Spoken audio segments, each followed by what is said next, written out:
はい、皆さんこんにちは。今回はですね、ドラレコの動画、自転車もちょっと1件入れますけど、今までですね、コメントをいただいておりまして、コメントにはできる限り返信をしてるんですけど、その中でも確かに道交法には書いてあるけれども、そこまでして守ってる人いるんですかっていうことをですね、コメントに来ていただいたのをいくつかちょっとご紹介させていただこうと思っております。歩道を横切る際は一時停止義務違反にならないですかっていうのも、これは道交法第17条の2項ですね。車両は歩道等に入る直前で一時停止し、かつ歩行者の通行を妨げないようにしなければならないということですね。確かにここで歩道に入る直前で一時停止しって書いてありますんで、確かに一時停止するべきですし、した方がいいのは確かですけど、じゃあ17条違反になるかってなると、17条違反になるときは、かつなんでですね、歩道等に入る直前で一時停止し、かつ歩行者の通行を妨げないようにしなければいけないので、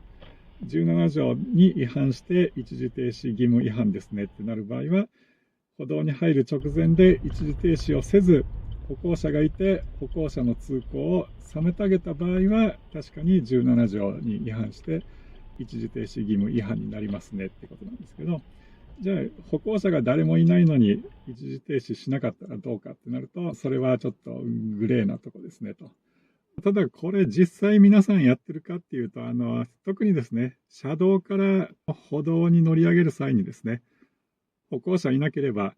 止まる人どれだけいるんですかっていう話ですね。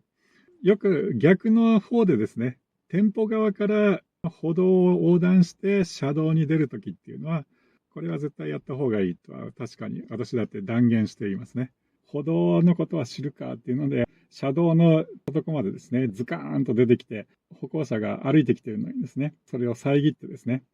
いや、俺は自分の車がぶつけられたら嫌だから、車道に出る手前で停止してですね、俺の安全だけは確認するぜみたいな、それはダメですよっていうのは確かにその通りですね。歩道に歩行者がいれば当然車道から入るときも一時停止して歩行者を行かせてから店舗の方に入っていきますよっていうのは当然守ってますけど、ただし歩道が端から端までしっかり見渡せて明らかに誰もいないという状況であなた止まってるんですかって言われたら、いや、止まってませんよとしか言いようがないわけですね。いや、止まった方がいいですねっていうのは確かですけどっていう話ですね。撮影者20条違反っていうコメントも結構いただきましてですね。北側2車線以上ある道路ですね。右側の車線走ってると、こういうコメントをいただくことが結構ありますね。20条っていうのは車両通行帯についての条文ですね。車両は車両通行帯の設けられた道路においては、道路の左端から数えて1番目の車両通行帯を通行しなければならないっていう部分ですね。片側2車線以上歩く道路では、特に理由がない限り左車線の方を走りなさいよっていうことなんですけど、それこそ高速道路ですとかですね、国道で延々と何キロも交差点もないような道を走るんだったら、確かにこの第20条、ずっと右側を走ってれば、確かに20条違反でもいいかなっていうレベルなんですけど、東京の都市部を走るのがほとんどなんですね。いや、そんなこと言ってたら走れませんよっていうレベルですね。そのうち右折する意思があるときに右側走っちゃダメなんですかっていう話になるんですね。20条違反を言われても、あ、そうですかとしか言いようがないですね。それと同じようにですね、高速乗るシーンを出すとですね、追い越しが済んだら走行車線に速やかに戻って、私、首都高に乗るときに三軒茶屋インターチェンジから乗ることが多いですので、首都高3号線の三軒茶屋の入り口入って高速に乗ると、すでに右車線を走ってるってことになりますんで、後ろから速い車が来たりですとかしない限りは、追い越しっていうのは一度もしてませんよと。その先のジャンクションで右側に行きたいんですけど、右側走ってちゃダメなんですかっていう話ですね。撮影者34条違反。これも何回か同じパターンのいただいてるんですよね。左折だか右折だかするドラレコのシーンを載せると、何件かこれと似たようなコメントをいただいておりました。道交法34条っていうのは、右左折の方法ですね。車両は左折するときは、あらかじめその前からできる限り道路の左端に寄り、かつできる限り道路の左端に沿って徐行しなければならない。この部分でですね、左折した後に右側の車線を進んだときにですね、道交法34条違反じゃないかっていう言われるコメントをいただいておりました。道交法第34条って左折をしようとしたときに、左折に入る前と左折を始めてこう曲がってる時の状態を述べている条文なんですよね。左折し終わった後にですね、片側2車線ある道路の右側を結果的に進むことになっても、別にそれはどこにも書いてないんですね。むしろもう左折をし終わったら普通に通行してるだけなんですね。どこの車線にいろっていうのはまた別な話になっちゃうんですね。左折した後にどの車線にいるかっていうのは曖昧な話なんですね。いや、34条違反ですねって言われたら、どうなんでしょうかっていう回答にしかならないですね。自転車のドライブレコーダー載せるとですね、よくあるのが、すり抜けしないでくださいとかですね。このコメントそうですけど、ロードしてますが、スペース空いてても停止線まで行きません。結局はすり抜けすんなってことなのかもしれないですけど、いや、自転車がすり抜けしていいかどうかっていう話をすればですね、第一通行帯内であれば、別に車が停止してるんだったらすり抜けしても構わないんじゃないんですかっていう話ですね。自転車に乗ってれば常にすり抜けされる側なんですね。別に渋滞とかしてなければですね、自転車が車を抜かすなんてことはまずありえないんですね。常に車道を走る自転車は車にすり抜けされてますよと。それで、その先で左折待ちでですね、詰まってる時に左側スペース空いてるからすり抜けしちゃダメなんですかって言われたら、いや別に構わないんじゃないんですかと。車を運転する方の意見を言えばですね、左折レーンで直進する自転車がいつまでも近くにいたらそっちの方が嫌ですねと。さっさと行ってよって思わないんですかっていう感じですね。私が車を運転してて自転車が律儀に一台も追い越さずにですね、待ってたりしたら、ちゃっちゃと先行ってくれよと、そこ空いてるでしょってしか思わないっていう、それだけの話ですね。隙間が空いてもいないのにすり抜けするのはさすがに危険なんでですね、当然やめた方がいいですよって言いますけど、別にスペースが空いてればすり抜けしたって構わないんじゃないですかと。私はいつも車にすり抜けされてますけど、だからどうでしょうかっていう話ですね。あと面白かったのが、このカメラの位置ですね。何が気になってたかというと、カメラの位置的に歩道に設置していると思われますが、この場合は撮影許可の申請が必要です。ここで、ウプシュ様に質問ですが、あなたはきちんと撮影許可は取ってますでしょうか？いや、取ってませんと。取ってる人いるんですかって話ですね。なんでこんなこと言うんだろうなって不思議に思ったんですけど、別にこの人が動画上げてるわけじゃないですけど、登録チャンネルを見ますとですね、魚釣り系のチャンネルをたくさん登録してますんで、そういうことかと。魚釣りする人って、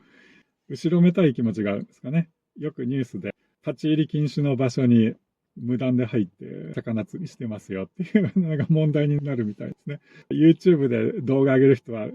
なんか絶好の釣りポイントで釣りたいんですかね。立ち入り禁止の場所に入る人が多いんですかね。こういうカメラの撮影許可取ってるんですかっていうツッコミを入れると困る人が多いんですかね。魚釣り系の YouTube の人にはこのコメントが効くんですかね。これを言うと皆さん困っちゃうっていう内容なのかもしれないですけど、ドラレコ系の人にこれ言っても、いや、そんなの取るわけないでしょってしか言いようがないようなコメントですね。いや、むしろ世界中の YouTuber が敵にするんですかっていう話ですね。テレビ局だって外で撮る映像なんて許可取るわけないんですね。いや、全世界の人敵に回して、あなた、私を責めてくるんですかみたいな話になりますね。あと、ドラレコの映像を出すのにですね、車のナンバーについてコメントする人多いですね。なぜ、ベンツのナンバーだけモザイクを入れ、他の車のナンバーにモザイクをかけないのですか？それはベンツにフォーカスを当てた動画だからですね。私がこの車にフォーカスを当てて動画を作るんだったら、その車のナンバーはモザイクで隠しますよっていうことですね。なんでベンツのナンバー隠してるの？隠すなら他の車のナンバーを隠してベンツを晒せばいいのに、それは晒し動画の人はそうするかもしれないですけど、私の場合はあるある動画なんですね。対象のナンバーをモザイクで隠して、その他の背景の車のナンバーは隠しませんよと。隠す必要がないからですね。ただの道路をですね、走ってる車のナンバーが出てたからって何なんですかっていう話ですね。まず肖像権とプライバシー権を考えましょう。最低でも一般車のナンバーモザイクは必須ですよ。車のナンバーはプライバシー権との関係が問題となります。あるナンバーの自動車がどこをどのように走っていたかという情報は、その自動車の所有者のプライバシーに関わる情報となります。YouTube にアップするからには、多少の法律は知っておいた方が良いのではということなんですけど、これはどこかの法律事務所の例をコピペしましたっていうコメントなんですけど、いや、確かにこの弁護士さんが言ってる内容は確かに間違ってはいないですけど、外を走ってるだけの車のナンバーをですね、出してプライバシーを侵害してるかっていうと、全くそんなつもりもないですし、プライバシーを損害してるとも考えられないんですね。例えばもしそれでたまたま映った車がですね、仕事中にサボっているのがバレて困りますとかですね、ここにいてはまずい私の車が映ってたので困りますとか、弁護士なんて通さなくてもいいですけど、チャンネルの概要欄に連絡先のメールアドレスは載せてますんで、メールをいただければですね、そういうことでお困りでしたら当然消しますよと。YouTube にアップした動画は後からですね、YouTube の機能でモザイクをかけられますんで、お困りでしたらモザイクかけますよっていう、それだけの話ですね。それで何ら問題ないっていうふうに考えております。という感じでですね、別にそんなに私は道交法を 100% 守って運転するつもり、当然法律は守った方がいいのはいい決まってますけど、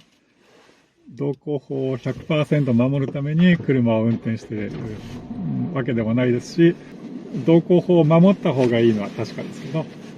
だからといって YouTube に上げるからってですね、わざとらしく一時停止をしたりとかですね、したりせず、普段の運転をそのまんま載せてますよっていう感じでやっておりますんで、別にコメントするなとは言ってませんので、コメントいただけると返事をしますんで、道交法を守らないあなたはどうこうという人格を否定されても、だから何ですかとしかこのコメントしませんよということですね。